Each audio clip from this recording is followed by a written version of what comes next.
Welcome back. It's yet another beautiful Tuesday afternoon, and today I want to give you my experience with life, love, and this group of people called sugar mummies.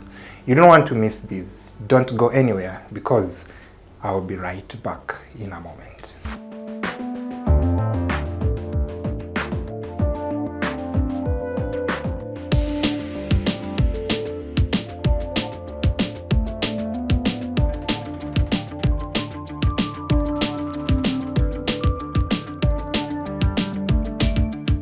Welcome back. My name is Socrates. I'm a voice broadcaster and a proud African YouTuber living here in Nairobi, Kenya. I guess you're here because you want to listen to my amazing experience with this interesting group of people called sugar mummies. Sit back and enjoy. So the year was 2018, January. On Tinder, she had written that she was only 23 years of age. But when we finally met, she confessed to me that she was 53. You see, I'd actually finished my third year from Mount Kenya University, and life at the university was not a walk in the park. My life was without color and everything was slow. This, ladies and gentlemen, is because I didn't have any job to my name. I didn't have any money to my pockets. Life was very difficult. At very many instances, I almost felt like deferring my studies, packing up my bags, and of course heading back to the village, But very many times I had successfully brushed off those particular thoughts.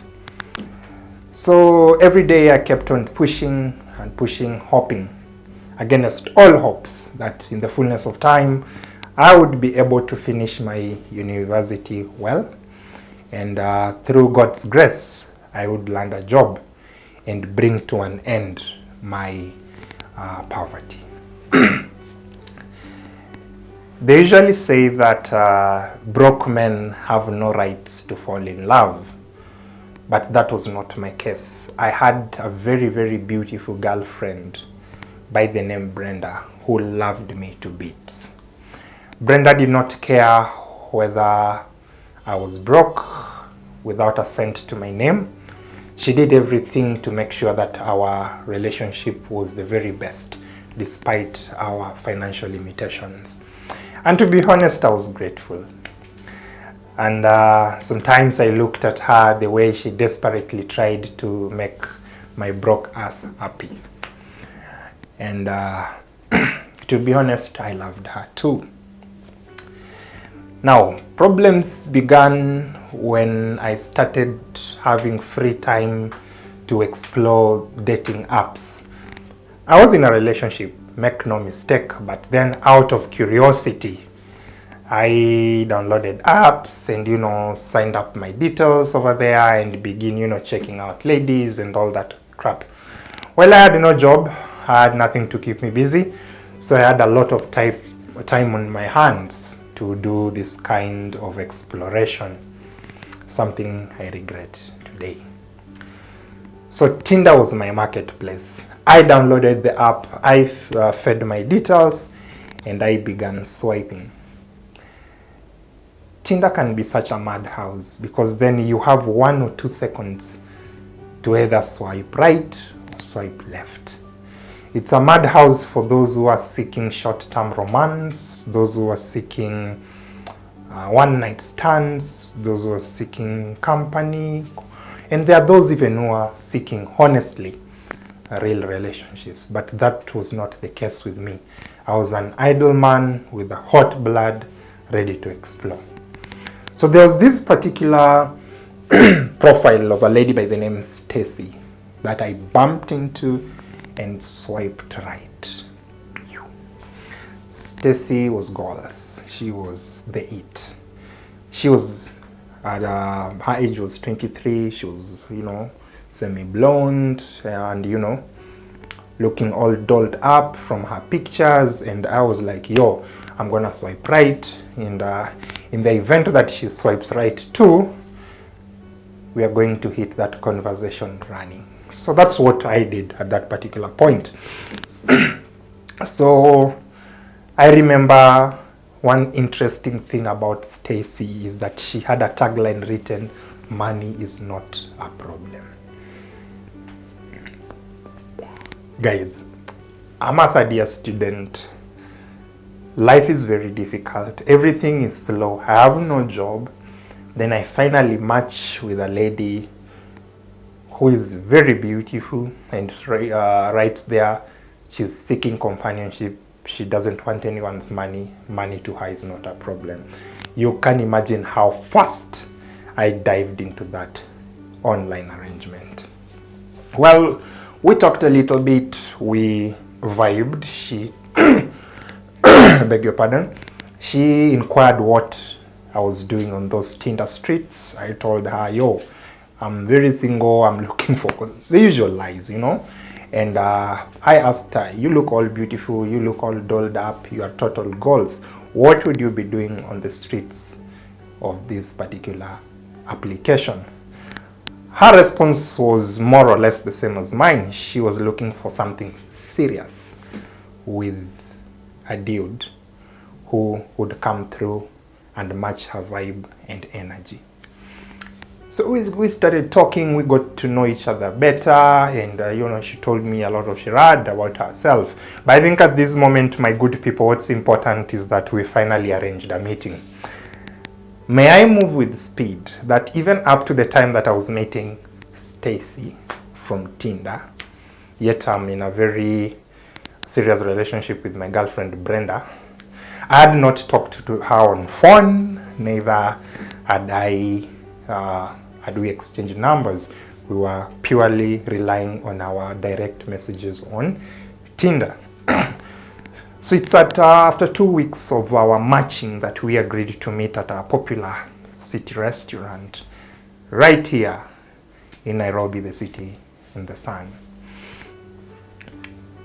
My good people, one thing led to another, and I finally met Stacy. Stacy was not Stacy. Stacy was a 53-year-old woman known as Margaret when we finally met.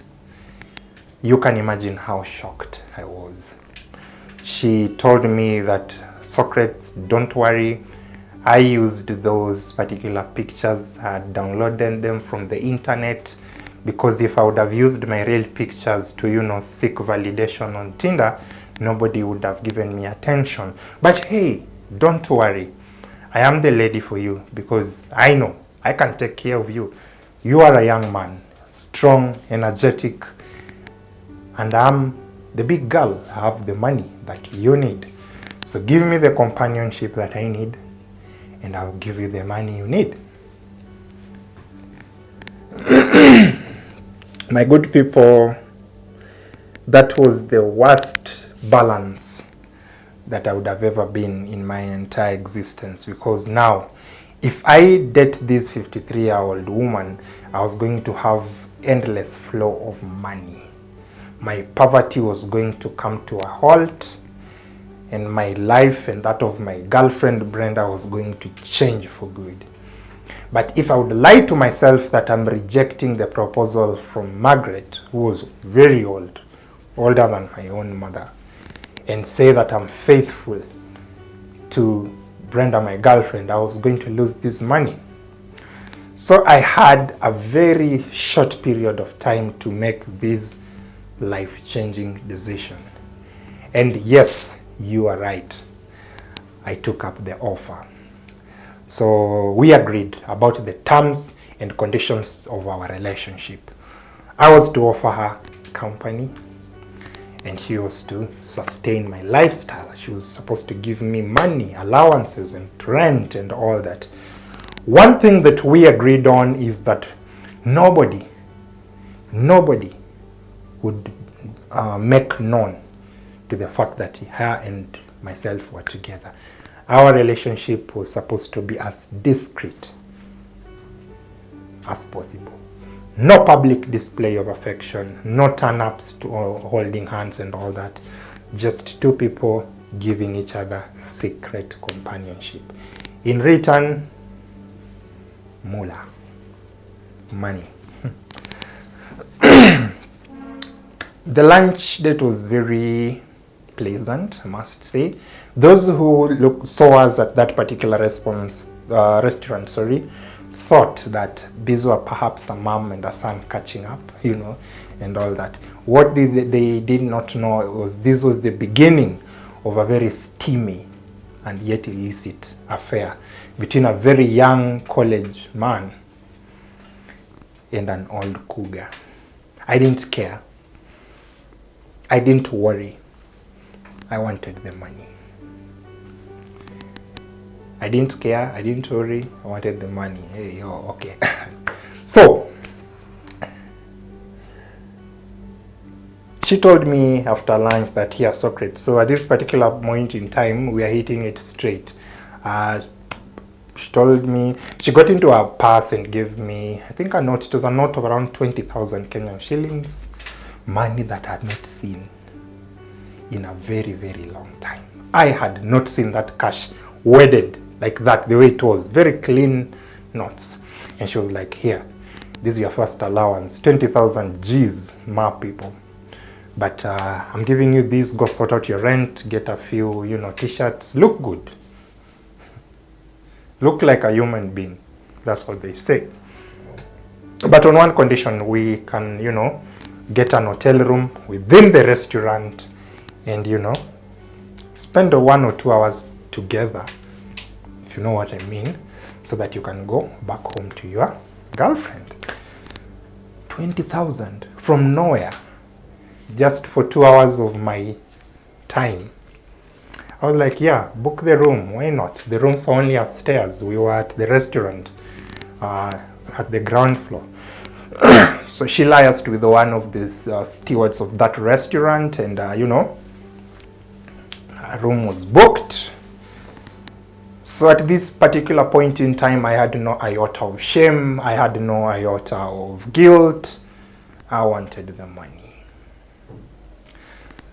So as we were climbing the stairs, headed towards that room, that hotel room that she had booked, my 53-year-old cougar, for some good time, she began breathing heavily and holding her chest. I panicked. So I was like, yo, Margaret, what's wrong? Why are you breathing that way? She told me that for the longest time she's been asthmatic and she had forgotten to carry her inhaler. She had left her inhaler at her house. So she was developing some dyspneic breathing difficulties. So I got completely disturbed. We were at that particular hotel did not have lifts or escalators. It had only the staircases. So it's at the third staircase that she could not climb any further, and she was breathing heavily and leaning on one of the rails. So I got alarmed, and I ran downstairs and I told those people that, yo, my mom has, I wouldn't say that this is my sugar mommy. So I told them, yo, I have an emergency. My mom has developed an asthmatic attack. You guys should help me rush her to a nearby hospital for the usual, inhaler resuscitation kind of thing. So just where we were at Kimathi Street, right opposite that restaurant, there is a mini clinic, right? There's a clinic over there. So they helped me to a nearby taxi and we drove. We just crossed over to the other side of the clinic where the hotel had called, and there was a wheelchair waiting for her so that she would go and get the oxygen. At the moment when she was still conscious, yes, but then breathing heavily, she had apparently called one of her children to come and also, see her and bring the inhaler, but at the hospital, not at the hotel.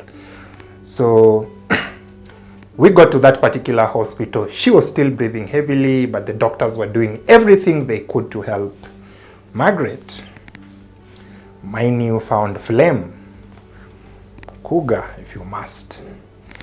So I was told to wait at the waiting bay while she's taken to the emergency room and sorted. So I said, no, it's okay, there's no problem. Part of me wanted to disappear, but she had given me the 20,000.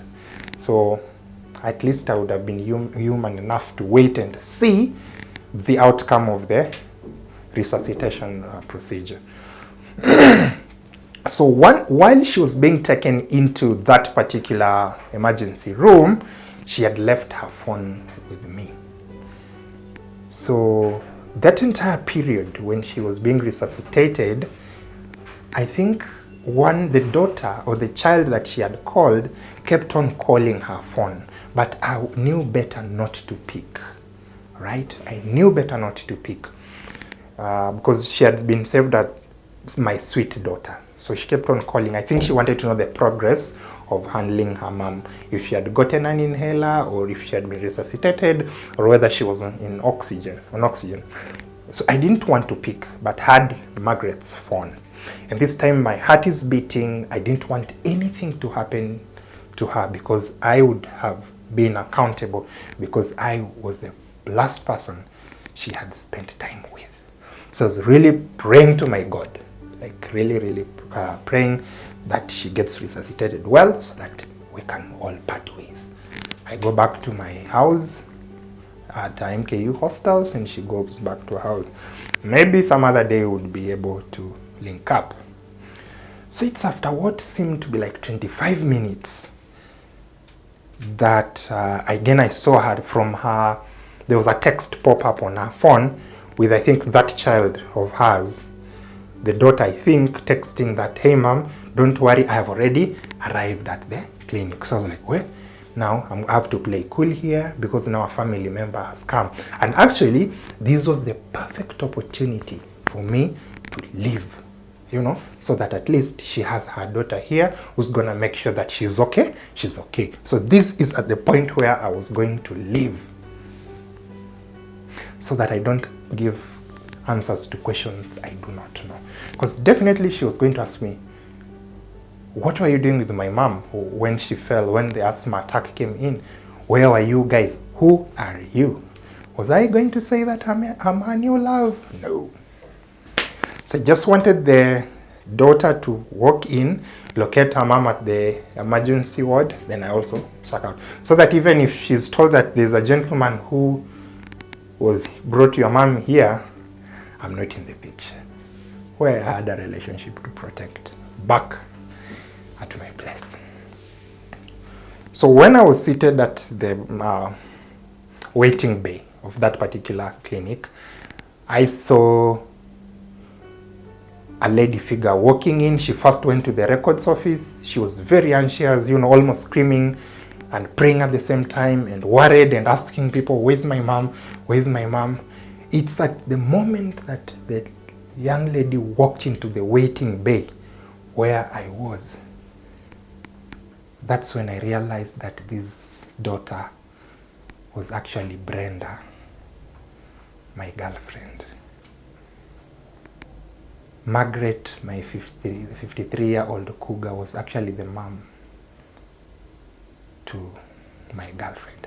I did not know. I had never met Brenda's mom. Brenda found me there and she was like, what are you doing here? And I was like, what are you doing here?